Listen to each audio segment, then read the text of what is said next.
Machete safety. You always want to cut to the outside of your body. What that means is you're going to cut to the right or you're going to cut to the left, but you're never going to cut across your body. Okay?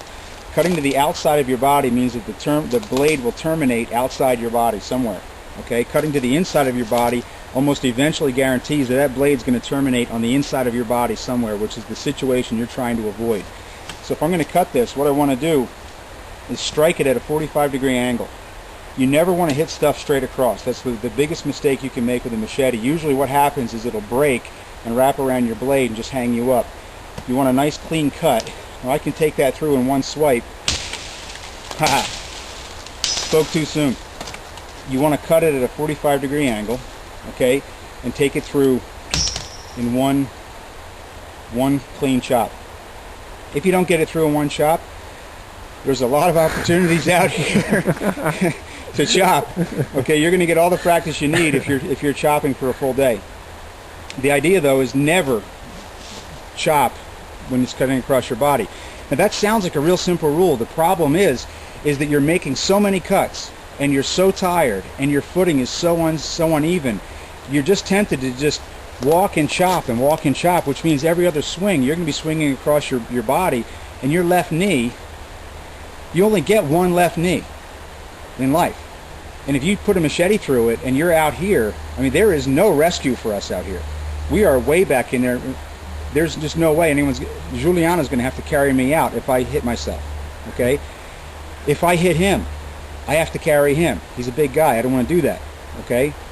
Which means if he's up front and he's chopping, my machete is in the sheath. Or I'm going to wait until he's 20 meters down that trail before I take my machete out and follow him up and clean up anything he missed. Because the last thing you want to do is be swinging at something when the guy in front of you is going to take a break and he reaches out with his hand to steady himself. I tell people down here all the time when I take them out in the bush, the ugliest sound in the forest is the sound of human fingers hitting the forest floor.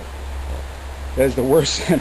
Juliana is cringing here. Sure is. That is the ugliest sound in the forest, is human fingers hitting the forest floor.